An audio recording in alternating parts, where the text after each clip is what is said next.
shouting through the night.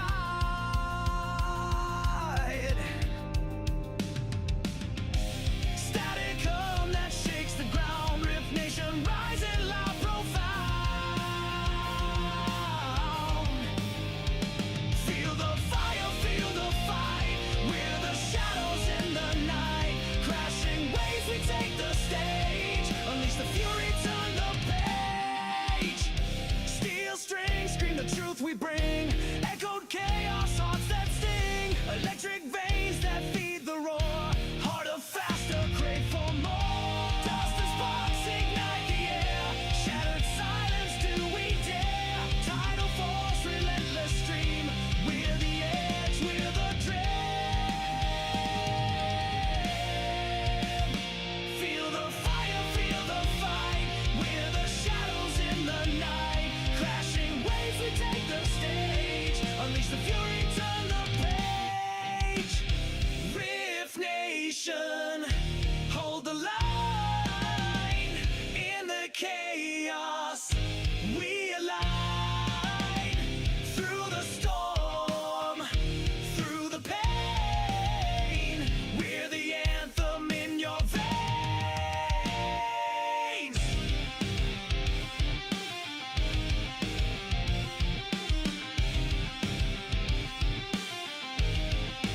Feel the fire, feel the fight.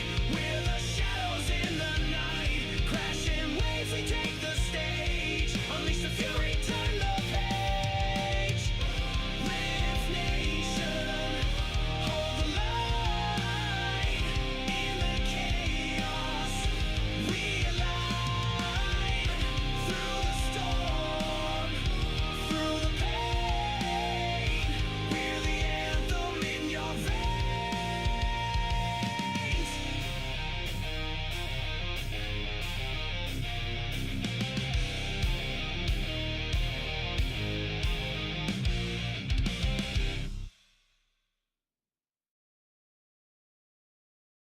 Welcome to the midnight tide, where shadows whisper, darkness hides. We're diving deep into the unknown. On a journey, you're not alone.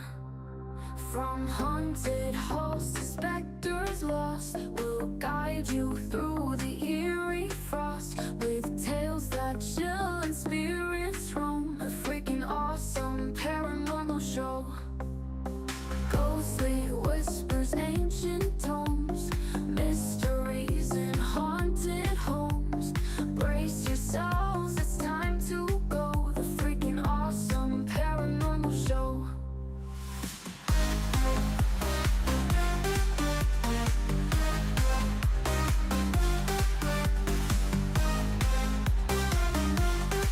The freaking awesome paranormal show. Ghostly whispers, ancient tomes, mysteries in haunted homes. Brace yourselves, it's time to go. The freaking awesome paranormal show.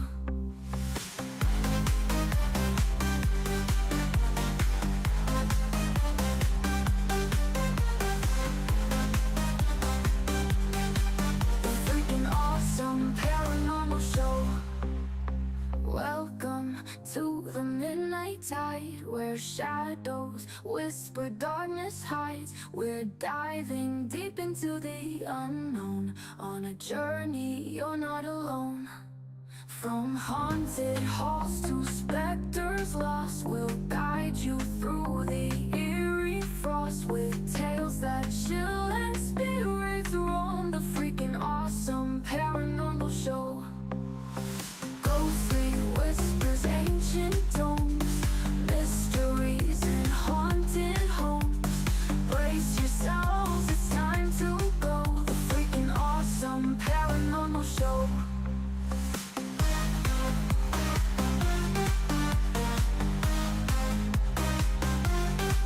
The freaking awesome paranormal show.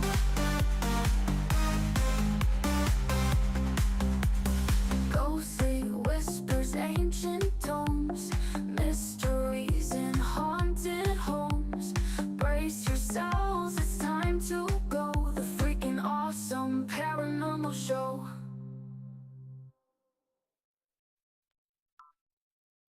The Freakin Awesome Paranormal Show.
What's up, all you? Hang on one second. There we go. Better. So before the show started, I thought I was having a stroke because I was looking for the intro, and you know how things change, like stuff will update and then stuff will just disappear. You don't even realize it, and you try to go to do something, Yeah. and it's not there. And I'm like, oh shit! I'm like looking up and down the video clips. So then I saw, I think Christina had one. It's labeled "Updated Regular Podcast Intro." So I'm thinking, okay, they changed the intro and didn't tell us. So I started playing the Hauntings and Histories intro.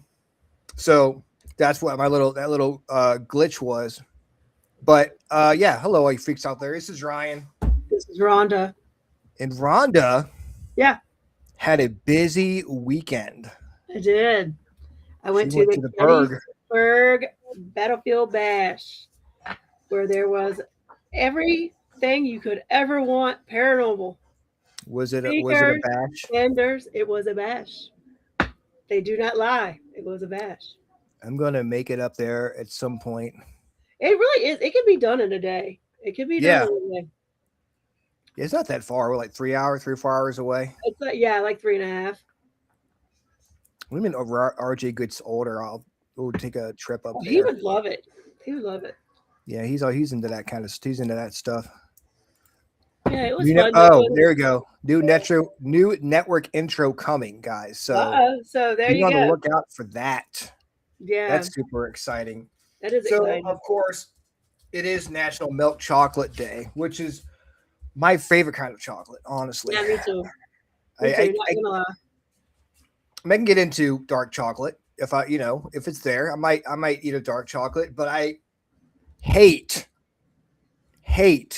White chocolate. white chocolate. Me too. Yes, Not a fan. it is nasty. Not Too a sweet. fan at all. It is. And what was my nickname in high school? White But chocolate. for other reasons, not because of that, obviously.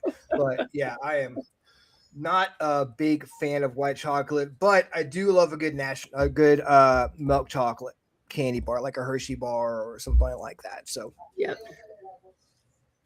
that is exciting. National Milk Chocolate Day. So I'm gonna play a game with you. Okay. Okay, we're gonna play a game.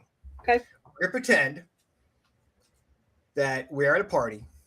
Okay. All right. And I asked the AI to give me the top 5 worst pickup lines for a paranormal investigator. Each week we'll go like For a vampire. paranormal investigator. Okay. Yes. I'm trying to. You're a paranormal investigator. I'm Okay. picking you up with these lines, and each week we'll do something different, a different scenario as Okay. far as werewolf, ghost, whatever. All right. So first one is we'll pick the best one, and people in chat will pick the best one as well. Yeah. Chat. All right, Pick the so- first one. And you've got to try it next time on an investigation. Okay, first one. Are you an EVP? Because I swear you've been calling my name all night. Oh, rah, rah, rah. Oh my God, crash and burn That's on that one. horrible.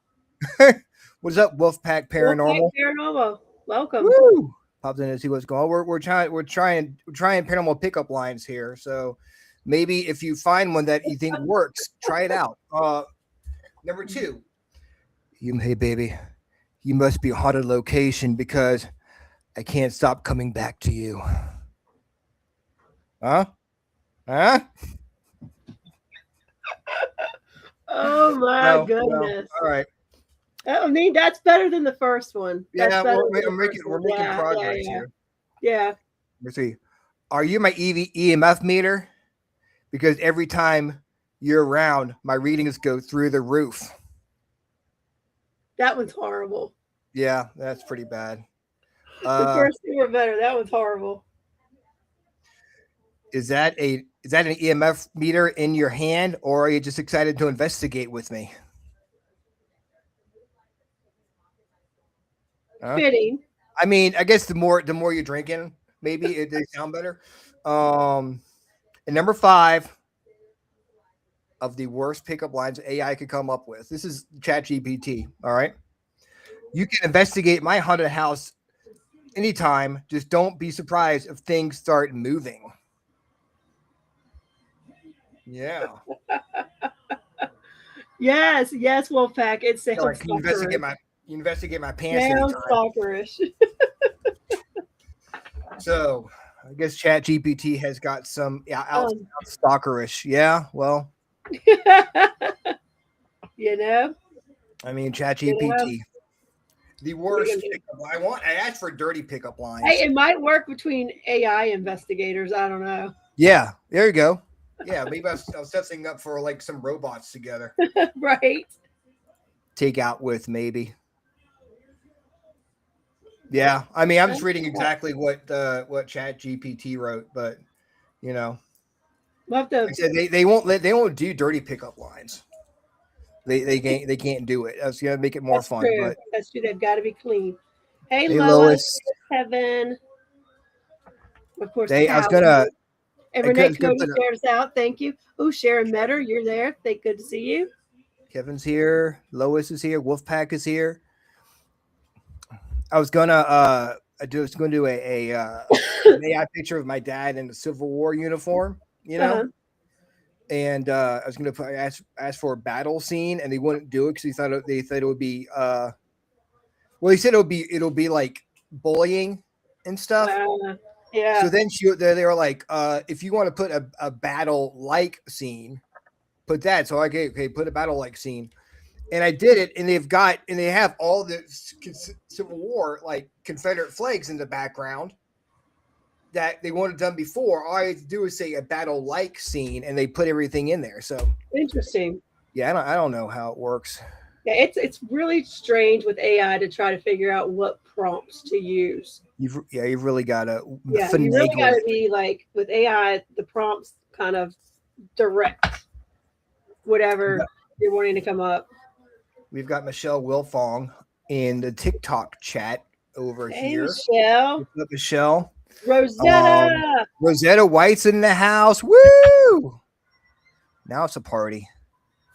So last week, we missed out on how we need to live our lives, and it was We had like a whole tarot card reader, so there's paranormal drama all over the place. And if these people had just listened to the show, or if we had just given the readings, nothing would have happened. It would be like, oh, okay, just listen to Rhonda. So now we'll try to calm shit down and make things right in the world. Okay. Well, let's do it. I'm just giving them another quick shuffle. Well, yeah, please. Wolfpack, thank you very much. All right, so we got. Okay. We'll pull another one with this one just to see what we get. We'll pull from the middle somewhere. Okay. Oh. Okay, this is pretty cool. I like it. So the first card I pulled out of the Outlaw Oracle deck was Scorpion. And Scorpion says formidable guardian safeguard, which would make sense because if you get too close, they're going to sting you. The other one I pulled right after that is Monarch, which is transformation and rebirth.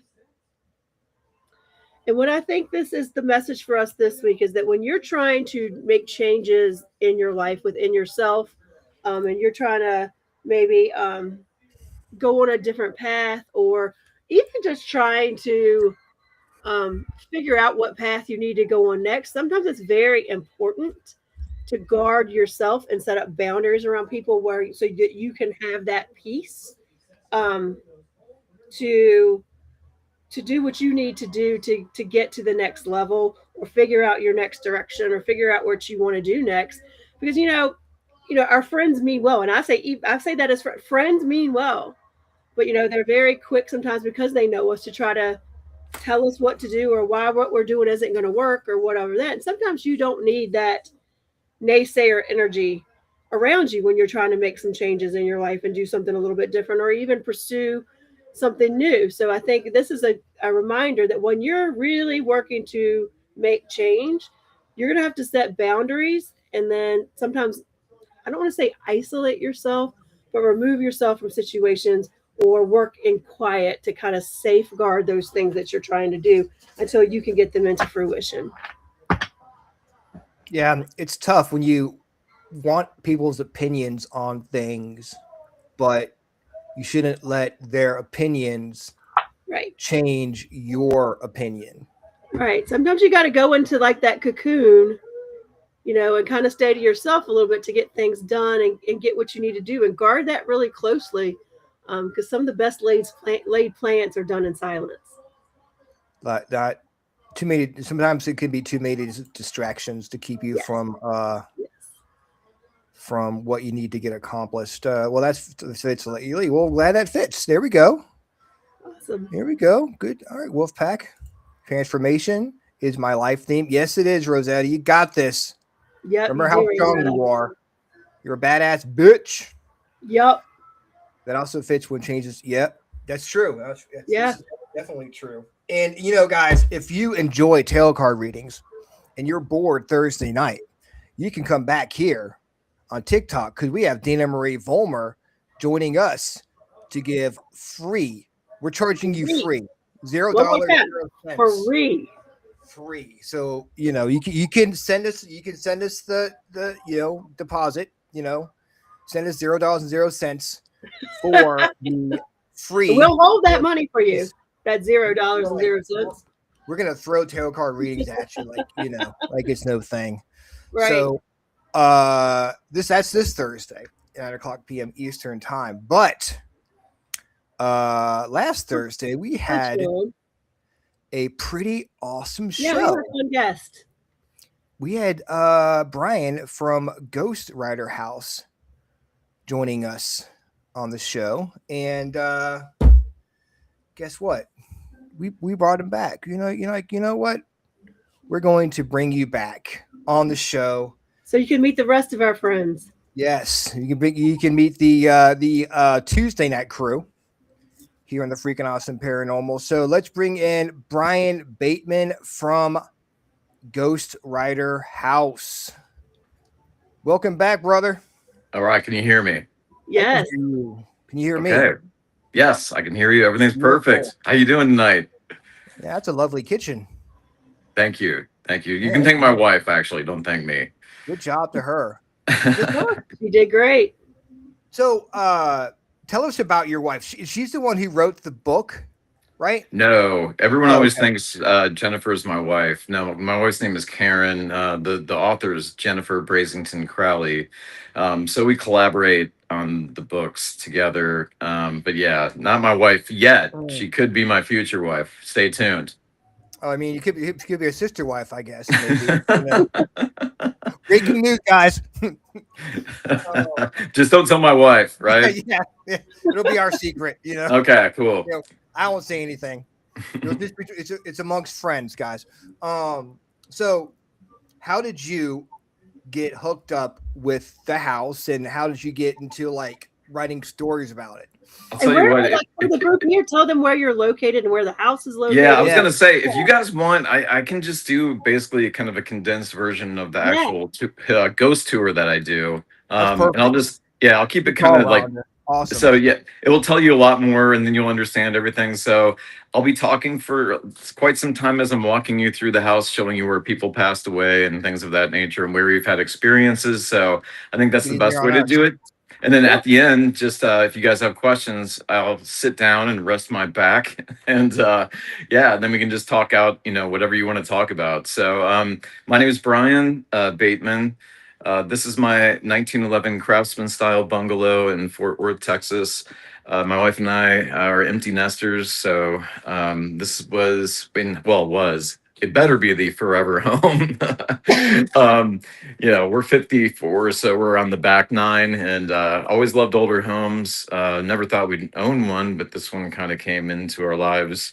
I think we were brought here, and I'll tell you a little bit about that.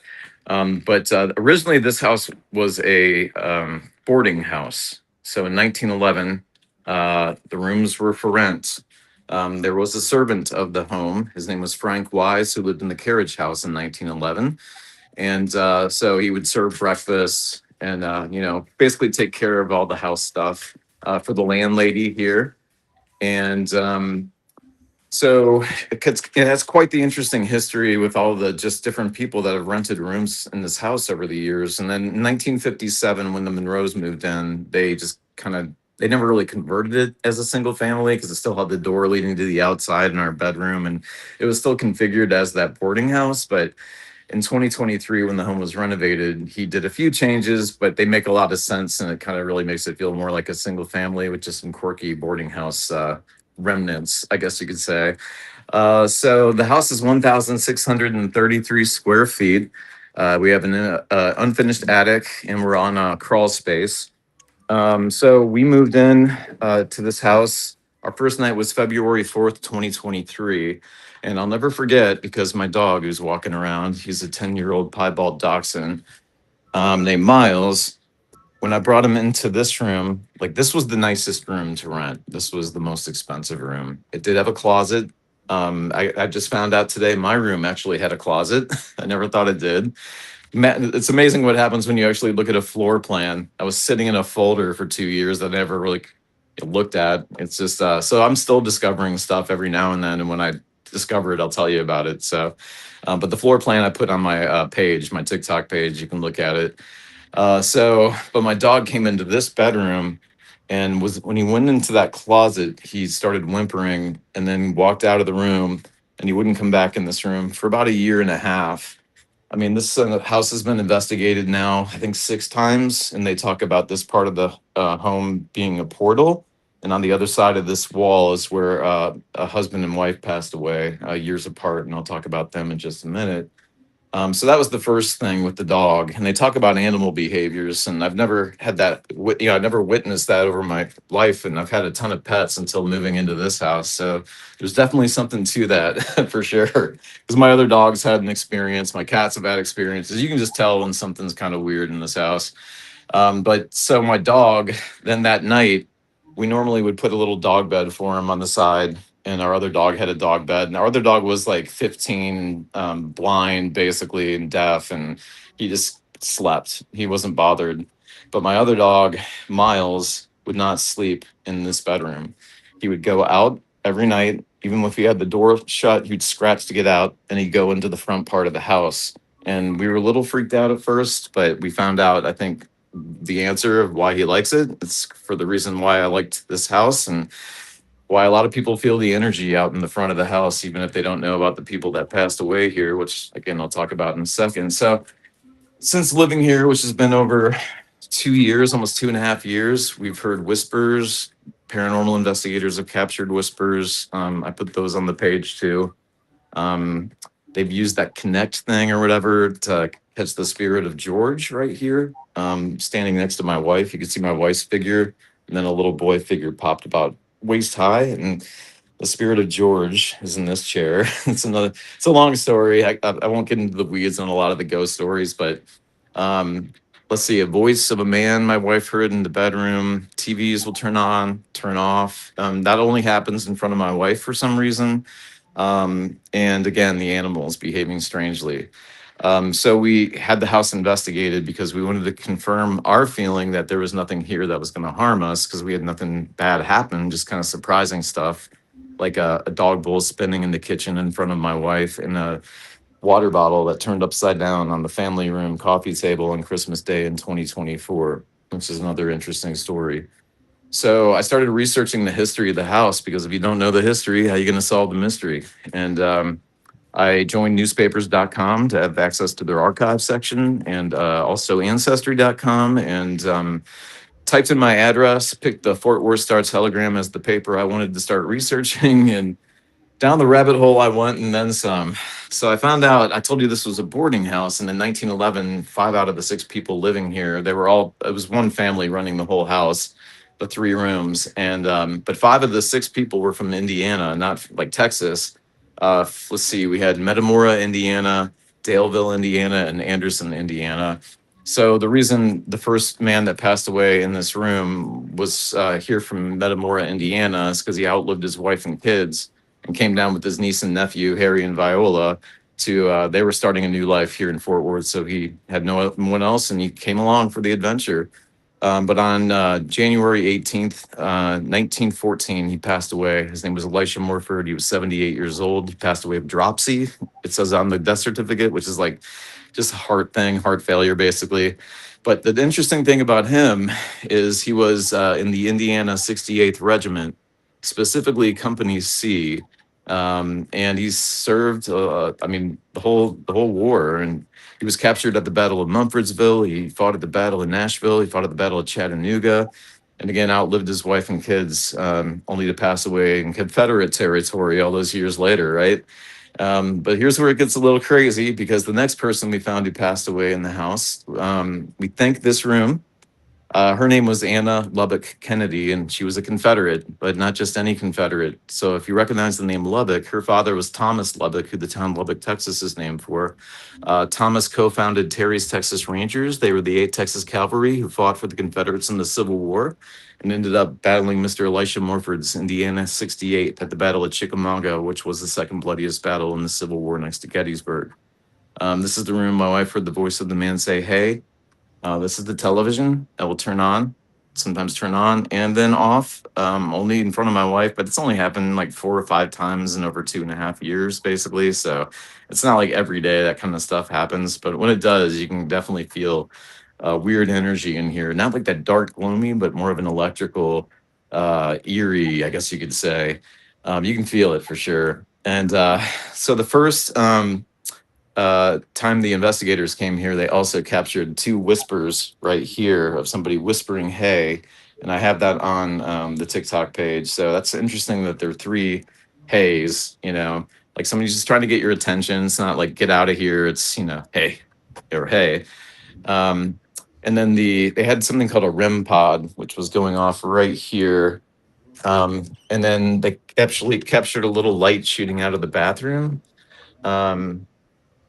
After you heard like a banging sound, and that was the night that the first time they were here ever, like it was really active. Like that's how I found out about these little cat balls, because they had these and I didn't even know what they were, but they were going off all over my house. I know that.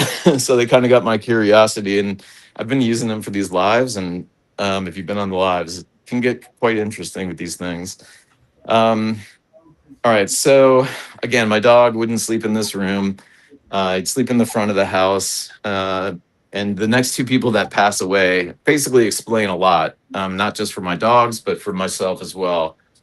Just quick backstory. I used to live in Cincinnati, Ohio. I was a stay-at-home dad.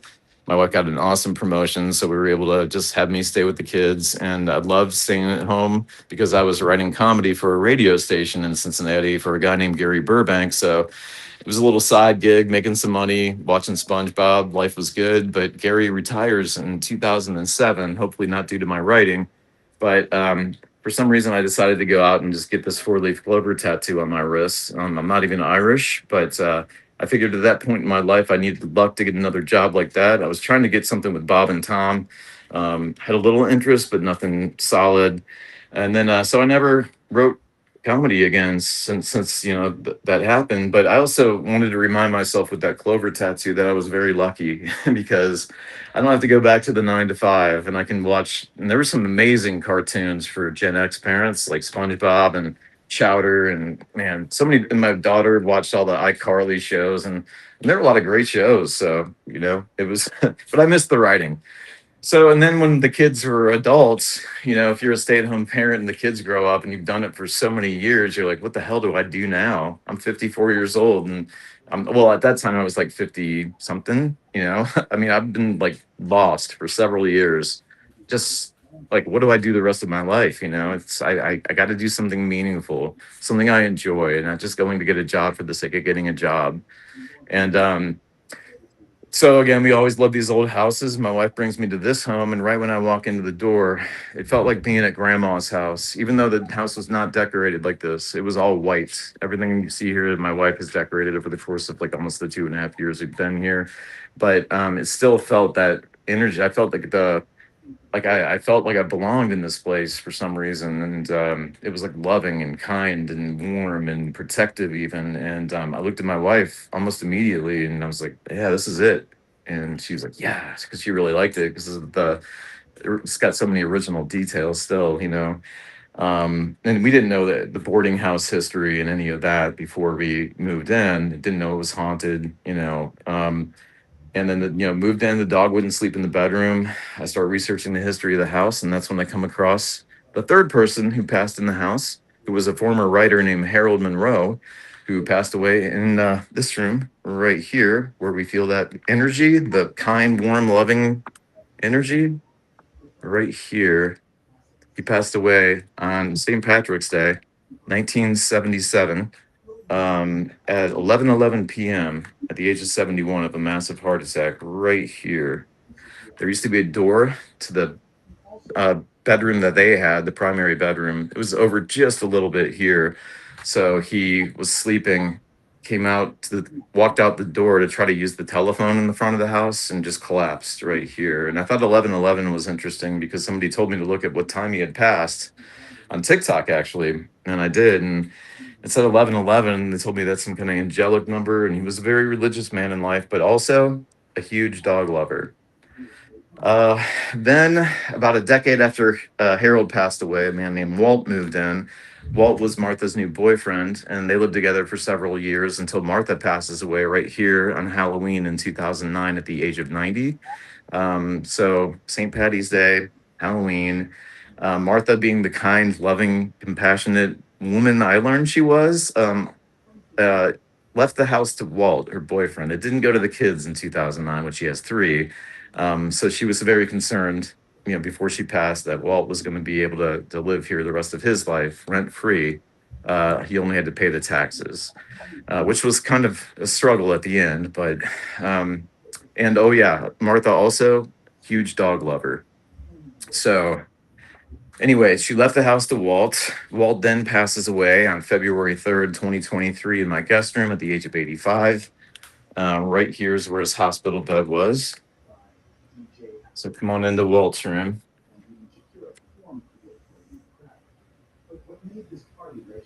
Is this on? Wait. Okay, so making sure that wasn't on. Alexa's been a little weird today. We had a little weird Alexa thing today. I know it can just be a glitch, but it seems like we have a lot of glitches in this house with electronics. But Walt's bed was right here. He was 85. Again, natural causes. Everybody who passed in the house passed of natural causes. Age 71, 75, 78, 83, or 85 and 90.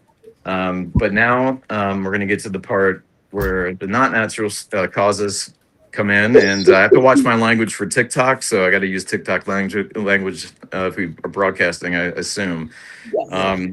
And I get banned a lot and for telling stories, so I'll keep it the cleanest I can. It's just very dark.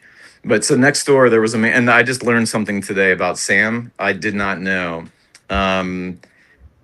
This is a weird story because Sam, we do these little cat toys for Sam. He just uses the Grover ones. And today, like, they lit up when we were doing our live this morning. And then his wife this afternoon posts this thing on Facebook that it's described exactly what happened to Sam when he passed away. I never knew the full story because when I met her, she didn't tell me. So it's almost like Sam was like using her to like put that out now so I could learn the full story of what really happened instead of continuing to tell the story that's not quite accurate. So now I know the accurate Sam story. It does include a little PTSD, but it's different than I thought. And it's even sadder in a way. So who was Sam? Sam moved in next door with his wife, Julie. I think it was the 1990s, early 1990s. And Sam became good friends with Walt, who passed away in this room, lived in this house, because Sam was a Marine, Vietnam vet. Walt was a Navy guy. So they, kind of bonded over the military. And Sam was more of a goof kind of ball, like goofy guy and really funny. And Walt was more of the Matthew McConaughey kind of cool guy. So they had a good yin and yang going as well. But unfortunately, this is the story I just learned today, according to Julie's post about what happened actually with Sam, sorry. So they were living next door, renting, the house for like 30 years. They loved the house. She raised her kids from a previous marriage in the house, and Sam was like the new guy, their new husband. And so they lived there for almost 30 years. But then the landlord they were renting raised the rent from like $700 to $1,200 a month because this area is really growing. So they couldn't afford it and they had to move. And at that time, Sam was diagnosed with terminal cancer. He had stage 4 cancer. So he was dealing with that and dealing with the fact that he, was basically getting evicted and they had no place to go. So in July of 2017, he walked in the backyard and ended his life, actually. Oh man. Jeez. So then on the other side of our home, I found an article in 1911 about a 16-year-old named Irene Lauterbach who passed away of typhoid fever when typhoid swept through this area through contaminated water. And of course, disease back then was rampant, hygiene wasn't good. And so even the flu could take out a lot of people. And then next to Irene's, 2 houses from mine in 1998, I came across a newspaper article about an 18-year-old that unalived his grandmother with his bare hands. And the police found satanic symbols in his bedroom. Then a couple days later, he went back to the house and got arrested upstairs taking a shower where he unalived his grandma by, just the hands, you can imagine. Then a couple houses down from that one across the street, 1999, there was a couple in their 60s who were unalived in a brutal home invasion robbery gone wrong, which is still unsolved here in Fort Worth. Then 12 houses from mine in 2020, a 4-year-old was unalived by her mother who was hearing a voice that said if she didn't do it, something worse would happen to her. So the mother unalived the 4-year-old, put her in a garbage can in the backyard, called 911 to report her missing, and she's now serving 50 years in prison. Then in 1914, 15-year-old Ray Roberts and his 2 friends were going to go hunting at a farm called the Shaw Farm, which is they were going to cut through the rail yard across the street. So behind this white home across the street there is a road and then the rail yard's right along the road. But when Ray was climbing on top of one of the boxcars, the thing that he was hunting with went off through his head in front of his 2 friends, and he comes running to my house, or his friend comes running to my house to call the ambulance. And they did have a phone in 1914 in this house, and the servant, Frank Wise, is the one that called the ambulance for Ray. He didn't make it, of course, and we think he's here sometimes. And when he is here, he's the one that likes to mess around with my wife, sometimes even when she's in the tub. So it's definitely been interesting, but not like, he's 15, man. If he wants to look at my wife, that's fine. I don't care. She looks like Rue McClanahan anyway, so have at it, right? So just kidding. It's just a joke there. She's actually really pretty, but I hear no laughter. Oh boy. Hey, some people like that, Right? She was the fun one on the Golden Girls, if I remember correctly. Exactly right. So there you go. Right. Okay. I'm gonna stay serious here. So but anyway, that's it was horrible, very sad, and just seems like tragedy after tragedy on this block and street. And so then I got to be careful on this one too because TikTok doesn't like this story. So 3 houses down from mine, in 1921, there was a couple named Floyd and Alma Holmes renting that house as their mansion was being built further up the street because Floyd was a rich oil guy. But Alma was cheating on him. He found out about it and he unalived the guy that was cheating with her. So he ended up on trial, found not guilty, helps to be a rich oil man. But Alma never left him. He never left her, of course. And they were together until karma caught up with him about 5 years later, where he passed of meningitis in Los Angeles on business around the age 43, I think he was. But then Alma moved to this place called Forest Park Apartments towards the end, which is over by the Fort Worth Zoo. It's called Forest Park Tower now, and she lived on the 10th floor, opened the window, and in 1942, at the age of 53, left the earth. So, and I think there's some lore about her over there haunting the Fort Worth Tower, but I haven't really dug into it too much. But I just thought it was interesting. There was a connection to the street. And then 3 houses down from that one in 1923, it was originally a 4-unit apartment home that exploded and destroyed and damaged several homes on my block. My window probably had some windows broken out, but miraculously, nobody was killed in that or unalived in that. And just some severe burns, I read. And then for the next book is going to take place on the street behind me. So behind the apartment home that exploded in 1923 on this street, on the corner, in 1919, there was a 3-year-old visiting his aunt with his mom and his new baby brother or sister from Wichita Falls, Texas. And after the visit, they were catching the trolley car that ran in front of the home to get back to the train depot to go to Wichita Falls. And the 3-year-old ran out in front of the trolley, and the mom was trying to get the 3-year-old, and the 3-year-old and the mom were both hit. He was instantly unalived, and she was severely injured, but survived. But I can't imagine having to go through that the rest of your life, just living that over and over again. I'm sure her sister saw everything too, 'cause she had to drop the baby out of her arms, literally, to run and try to save him from the trolley. And then inside that same house in 1930, there was a 60-year-old man just days before his retirement, passed away in a really bad house fire. And one of the causes the fire department was looking into was to see if he spontaneously combusted.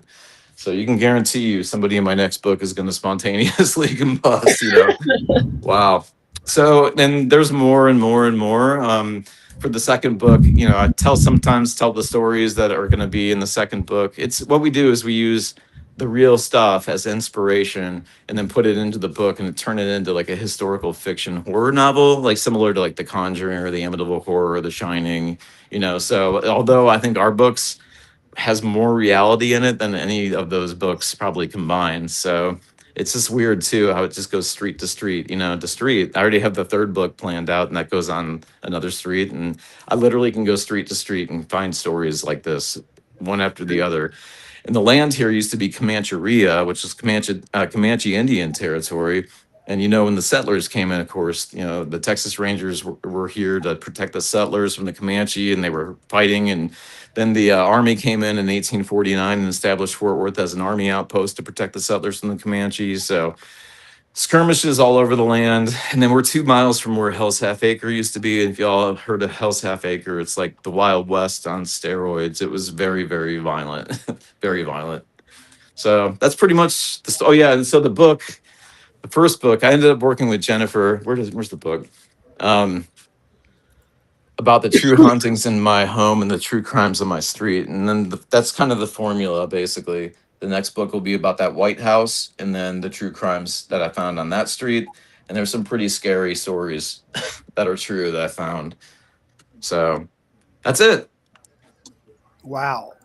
So when you're writing your book, or you're helping with the book, is it like fiction mixed with fact, like kind of like a story type thing, Yes. or is it just is there like a through line, like a main character? So my character, it's the whole book's based off of this real experience.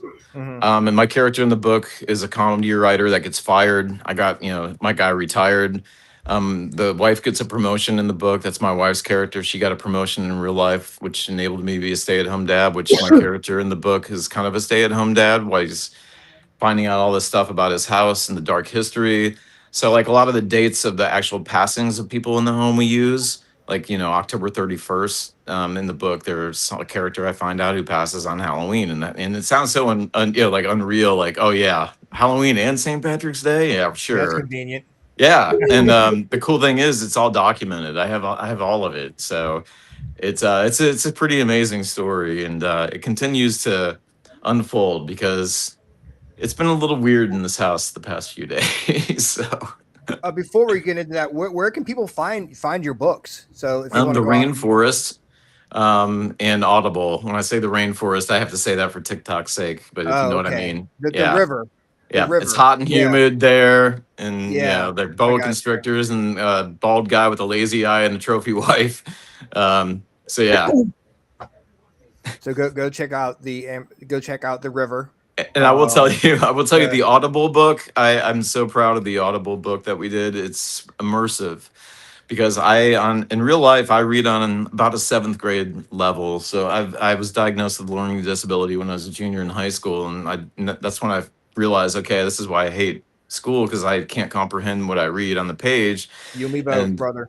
Okay, so Yeah. and then having ADHD on top of that was, like double whammy. So I had to work around and find a way to be able to get this book out.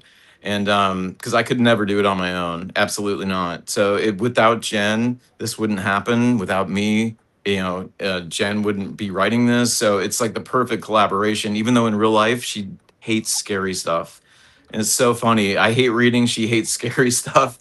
And they're like perfect team to write a book that people are comparing to The Shining, So it's a Wow. pretty solid comparison for the first book, I would say. But the next one's going to be so much better because now I know what the hell I'm doing. The first one I didn't know what I was doing, but now we have established characters, and it's a really going to be a really good solid story. And they're going to be about 8 books in the series, so we're kind of creating a universe inspired by my true neighborhood and the true stuff that happened here. I mean, listen to your story. There is so much that happened, like all around. Like, Yeah. it's crazy. Yeah, Yeah. it is. It feels like there has to be something playing into it.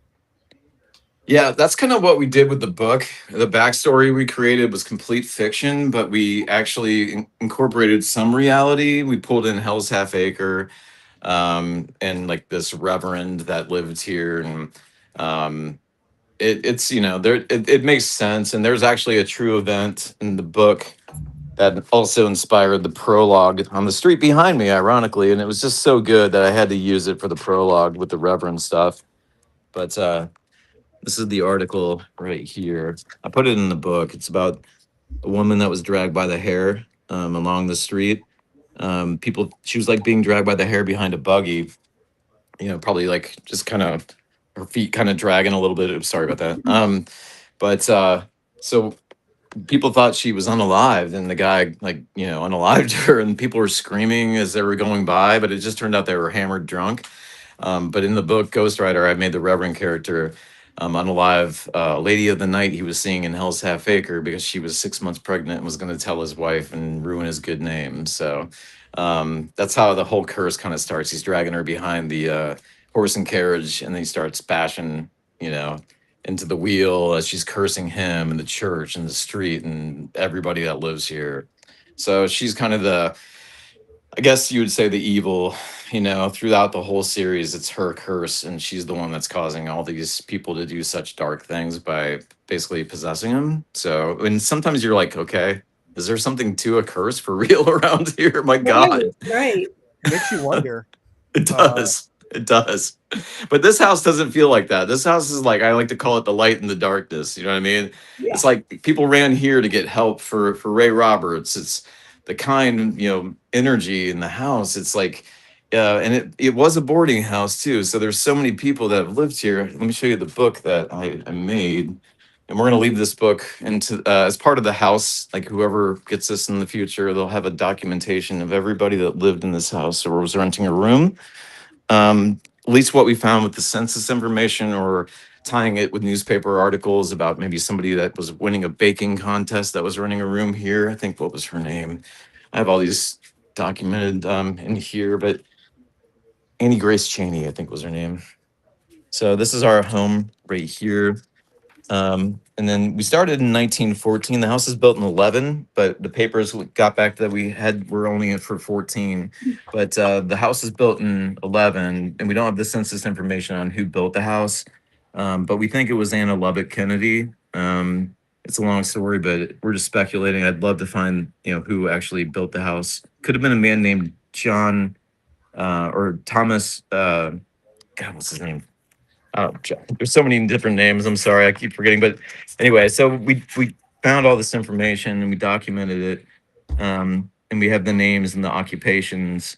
The years they passed, birth certificates, death certificates, just all kinds of stuff. And then we just go through the years of all the people that rented rooms and lived here, and interesting stories that pop up about a guy getting arrested who was running our room, I think.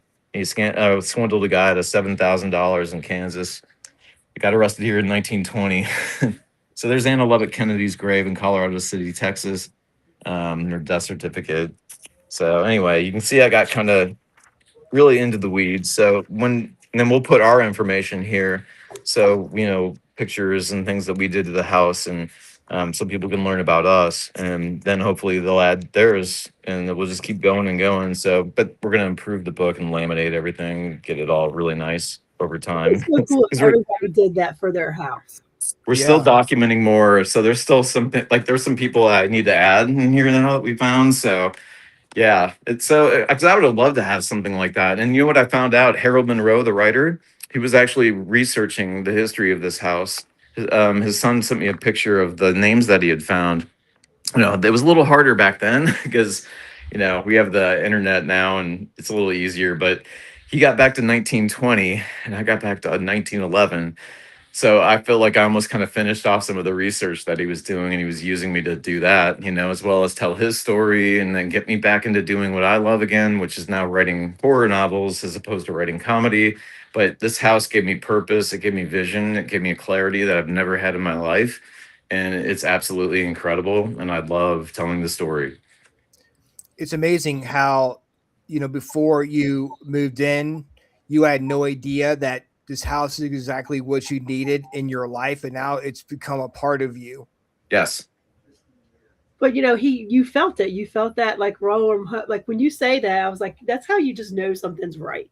Yeah. When Yeah. you walk in and there's something very familiar about it, and that's Yes. how you know that you're on the right track with things. Yeah, it's almost, and some of the stuff that I keep finding for these books, it's, people say it like sometimes books write themselves, but man, like this next one, it's already done in my head. Like, so, I'm already looking to the third. So, Jen's like one thing at a time, because she writes other books. This is not her normal genre, she's not a horror writer, but I'm telling you, like, you're going to turn into a horror writer, whether you like it or not, So, and I think she really like understands how big this really is because, without me moving into this home, I would have never been a part of a book. It would never been a part. I'd never, I mean, I always joked about writing a book, but literally for me to sit down and be able to figure out how to ever write a book, people are like, oh, you can do it. Oh, you can. No, I can't. I can't do it. So I need help. And, but yeah, so now I do the TikTok live tours, and those are a lot of fun. And I use my comedy background to try to make people laugh and start riffing on some comedy. And so it's a good way to get that comedy back out too. So I get that release of the comedy stuff, and then I can also now really get into my passion of researching for these horror novels. So yeah, no, I'll stop ranting. I'm sorry. Your personality definitely comes out when you do the TikTok live, because you feel like you're in your zone, so to Right. speak. Yeah, exactly. If I'm a guest on somebody's show or a podcast, I'm not going to be dancing around and doing weird stuff. You know what I mean? I'll keep it pretty normal. But yeah, if you want to just hang and have fun and laugh, and I just do some comedy, I'm sure I offend some people every now and then, but I'm a Gen Xer, so I don't care, So it's just like I'm not used to this not free speech stuff, I used to write comedy. It was even actually back in the early 2000s, you had to watch what you said, or the FCC was on your arse trying to fine you, $250,000 to $500,000. So I used to write filthy, filthy scripts and send them over to Gary. I knew they wouldn't make it, just to make them laugh. Yeah, I mean, it's tough. You really got to watch what you say, even if you're not seeing anything like terrible. Oh yeah, I got restricted in 2 countries today because I don't like to wear shoes, and I guess my feet were like inappropriate in some countries, so I got 2 restrictions. They have like only feet crowd. They get a little riled up when they see the little piggies coming out. So you got to be careful. It's crazy. With that. Anyway, what's the craziest thing that's happened during a live stream? Sometimes people will hear voices and whispers on their end. They tell me, and it's not just 1 or 2 people that have told me. There have been a lot of people that say actually they can experience things on their side. Now, can I validate that? No. But would it surprise me? No, because I've done a lot of podcasts, and people that do interview in this house, they've had like technical issues that they've never had before. And that's happened to multiple people on like probably 3 or 4 of the podcasts I've done in the past. But I think the weirdest thing on the live, I would say, oh, man, there have been so many, but it's always this room. This seems to be the most active room. This is Walt's room, we call it. Again, because Walt passed in this room in 2023. So, it's like he's the most active spirit here for sure. And the energy in this room can get really, really weird. And what we do is we play music a lot because music is such a great thing to connect, I think, with spirits. And, you can go back to 1910 in this house, 1910, 20, 30, 40, 50, 60, 70, 80s, and that seems like we'll find certain songs. And there are songs I know that they liked in life, and I'll play for them. And like the other day, I was asking to ring the bell, do the K2 meter. I'm learning the names. I'm not an investigator. The K2 meter and then the cat ball. And I said, do it all. Can you do all three? Because it hadn't happened for a while. And that night I asked, or when I was doing that live, it didn't happen. But the next day, all three were just going and going and going and going and going. Then there was a viewer on TikTok. Her name's Marsha. She's been watching for a while, and you get to know people. It's awesome. And so she was telling me about her mom, who was 99, and so I'd wish her mom well. And her mom's name was Laurie, and so her mom made it to her 100th birthday because everyone was like, "Just make it to the 100th party," and so she did. And then she passed away a day or two after the party. And so I asked Martha or Marsha if we wanted to see if her mom might want to say hello. So I took another one of these cat toys right here. This was all while I was live streaming it, and yeah, here, right here. And so I was like, "Hey, Laurie, if you can come say hello, we'd love to see you. Just light up one of these little cat balls." And sure enough, that one on the end starts lighting up, and Wow. then it lights up again, and I'm like, "Wait, no, Laurie, no, no, no." I said, "This is the one I wanted you to light up right here." And sure enough, man, it goes off. And then I told the paranormal investigators about what happened. They're telling me you probably should be careful about just doing stuff like that because, you know, I think it was her mom. Honestly, I really do because her mom kind of knew who I was, and I think kind of got a kick out of some of this stuff. And but I guess when you start doing stuff like that and inviting and trying to connect with people that aren't even really associated to the house, really per se, like the other people that have lived in past here, I didn't think it was a good idea. So I'm not really going to be doing that Inviting again. too many other you have enough spirits there, Brian. You don't need Uh, to invite any others. Yeah. Yeah. You want to have But an open I open felt door so good because it policy. was so validating for Marsha, and it made her Yeah. just feel really good. And Marsha's house apparently, she says, has a few spirits. She has names for her spirits too, and so she knows the afterlife's real. When we go on, that's the one thing living here has changed me too. Is I have no fear of passing away anymore at all, like none. Because I know for sure now we go on. When you experience this stuff, it really changes you. I mean, my wife saw a dog bowl spinning in the kitchen. You can't like not see that, and be like, okay, how in the hell did that happen? Or when I was in the TV room and I heard a man whisper hi and it was crystal clear, and my dog heard it and looked at the same spot where it came from. And that's the spot where Harold passed away and where that energy is felt. It's right in here. How much of a believer were you before you moved into the house? Um, I was pretty much a believer, I think. I've always been really open-minded about pretty much everything, it's just the way I am. But still, there's always that doubt in the back of your mind, like, well, wait, did I really hear that, or did I? Um, this, so I always, believed, but not like this, never like this. Yeah, I'm kind of like very confident about it now, and not, people come at you from a lot of the religious angles and say, there's only one ghost, the Holy Ghost or whatever. I'm like, well, that argument really doesn't hold water for me because, we talk about souls, and we're souls and we move on after we pass. So, well, if you're saying that there's no such thing as ghosts, but we pass on, and go somewhere else that's in the spirit form, I mean, to me, spirits can go anywhere they want. They're not bound by anything. Yep. And As long as you are open-minded and loving and want to connect, you're able to connect with that. And so I would hope that people that, have people that passed away that say, I can't contact them or whatever. I think you can. You just have to be really open to it and look for signs. And just because I think sometimes I was closed-minded to signs too. And I did believe in coincidences until moving into this house, which now that I look back at some of the things that have happened in my life, I'm like, that probably wasn't a coincidence either. There was a purpose for that. Um, so I don't know. I hope that answered your question. Yeah, it did. Okay. And you just proved the same thing. If you're open to it and they can be anywhere, what's the fact that you got communication with Marsha's mother. So Yes. Right. Right. And so it's like I'm starting to realize that. And that doesn't even really matter what house you're in, right? You could be in a new house and be able to yep. communicate. So, but it's just the houses that have the connections and a lot of, I think they probably like coming back here now to see what I'm doing. And they know I'm talking about them. So they're going to be curious and they stop by sometimes to say hello.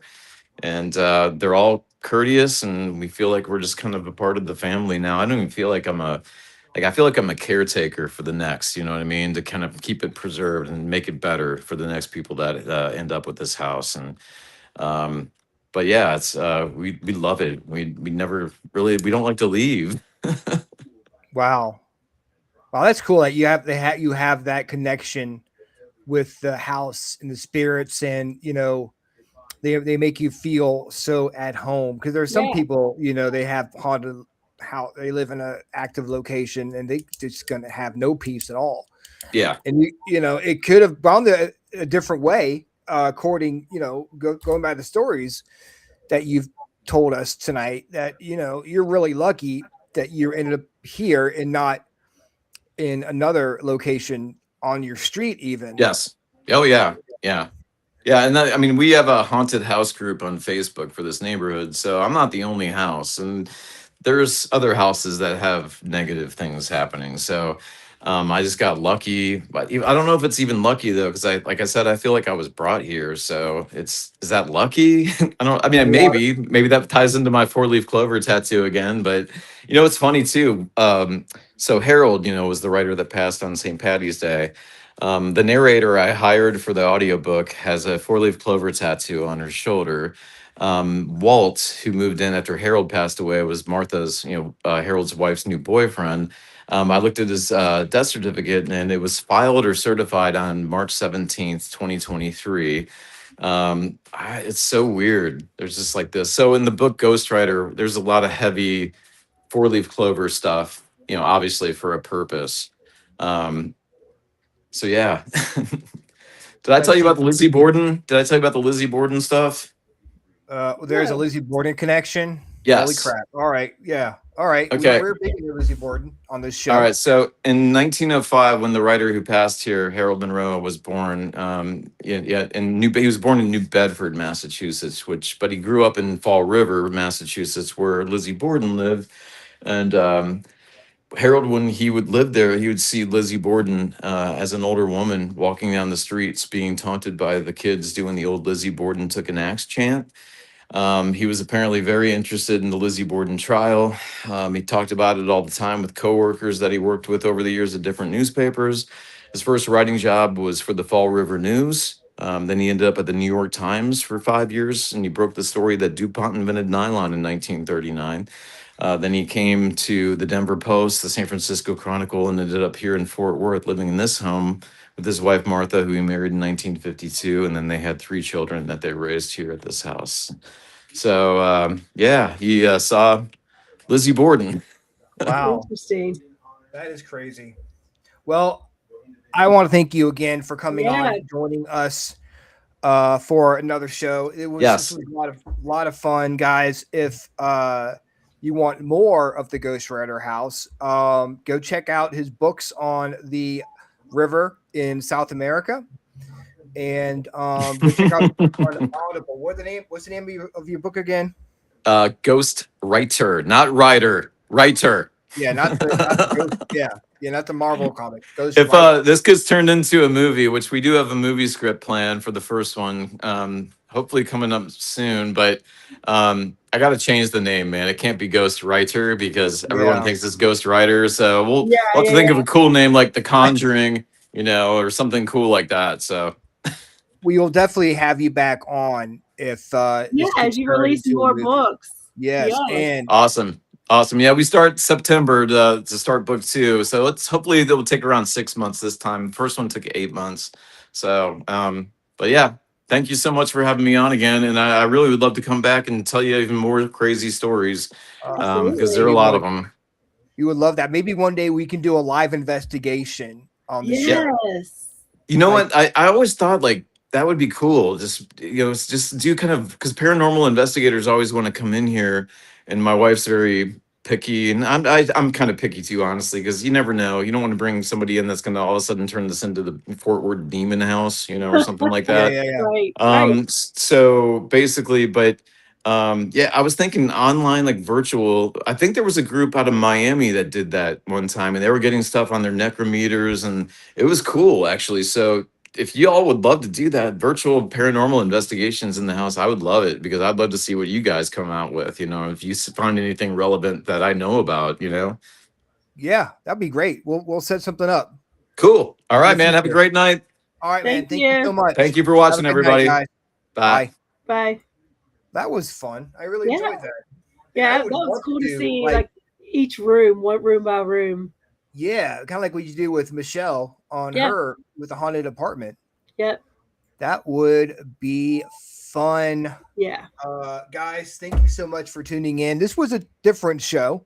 Yeah. But I liked it because you got the tour and he Yeah, got yeah. to show off his house. And we did have him on Thursday night. So if you want to get more into like the fun, like kind of back and forth, that was Thursday. Those Thursdays on TikTok. Yeah, I think he kind of like he reminds you of like how Dennis is treating the cabin, just he takes so much pride Yeah. in the house and the history of the house and stuff like that. So definitely go check out Ghost Writer House on I don't know if I guess I can say Amazon. Yeah, you could say Amazon. I can say Amazon. Go check out Amazon, Go or go on Audible. pick it up where you buy everything else you buy. So you know where to go. Yeah, whatever. You know where we're talking. You know where to go. You're picking up what we're putting down. Yep. So Thursday we are having Dana on. Yep. I believe Tuesday Yes. we are bringing Colin Morgan back Okay, cool. with his podcast partner. I completely forgot her name. I think it's Yep. called the Paranormal BS Podcast or something like that. Yeah. They'll be joining us next week. So, and then next Thursday we have Jeannie Payette. Good. Jeannie's going to join us. Yes. So we have a stacked calendar for you guys, and we're adding guests every week. So Yep. And I got some from Gettysburg to you did. shoot your way. Yeah. Oh my gosh! Let me know who YouTubers we and have. stuff that I met. So yeah. Yes, super exciting, guys. A lot of cool stuff happening. And we will see you on Thursday night. Same freaking awesome time. Same freaking awesome show. Bye. Bye, everyone. Good to go. There it is. All right. Bye.